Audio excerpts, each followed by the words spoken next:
Hello, my dear friends. Good afternoon. May God always bless us and we are always in His protection. My name is Dini, Wahyu, Cahyaningsih, and it is a great honor and privilege for me to be granted this opportunity to speak before this beloved audience. So, my today's topic is entitled My Biggest Concern for the Future. Well, one of the famous and beautiful lines of one of the classics movies, um, Forrest Gump, he said, Mama always said life was like a box of chocolates. You never know what you're gonna get. That's exactly what I think about the future.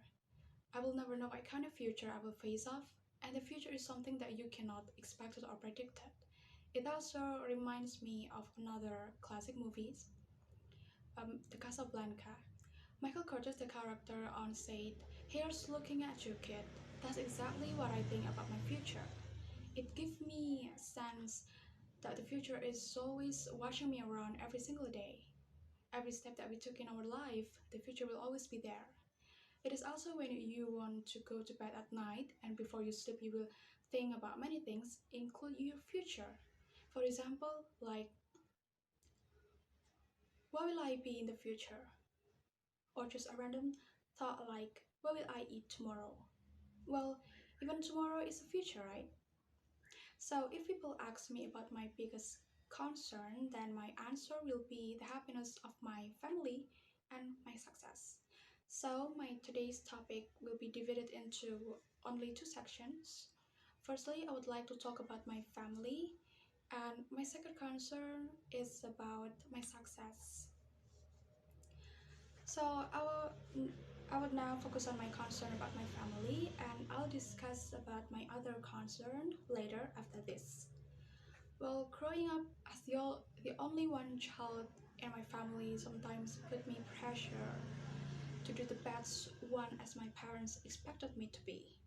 For example, when I was in school, I always tried to get the highest grade in my class and pass every exams without remedials, even though I realized that sometimes I failed to do that.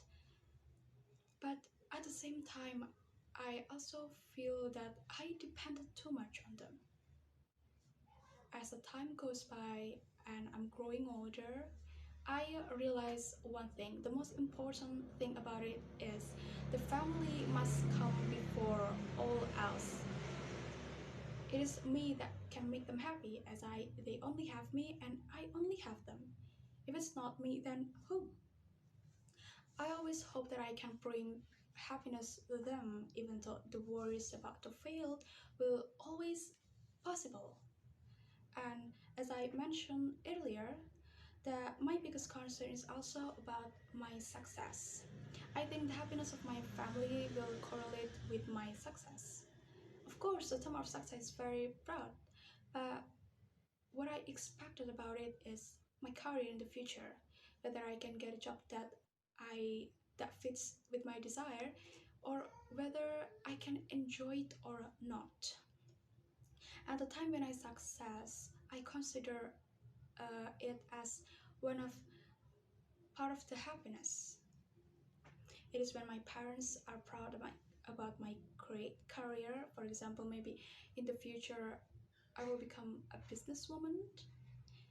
Well, proud is part of happiness, isn't it?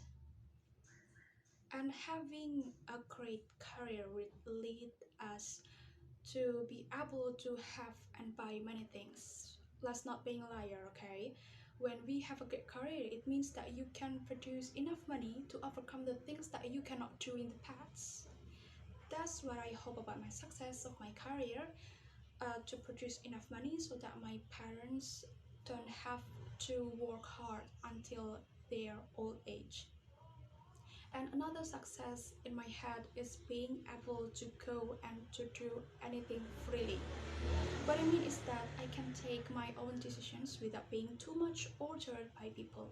As long as I'm happy and my family doesn't get any burden of it, I think I have to do it. It is like my to-do list in my life. But in the end, sometimes it goes back to the questions that run on my head. Can I do that? What if I cannot do that? What if I fail to reach my happiness and my success? And for my conclusion, I would like to express that I'm sure every human being will always have their own concern about life, about the future they will hold. I think it's very normal that people fear to discuss about future or something because people have their own expectations, but sometimes the realities hit us hard, torn me down. But in the end, we have to realize that we have no choice except to accept and embrace it. The things that we have to do is believing in God, trusting and trying our best. So I think that's all from me. Thank you very much for listening. Good afternoon, everyone.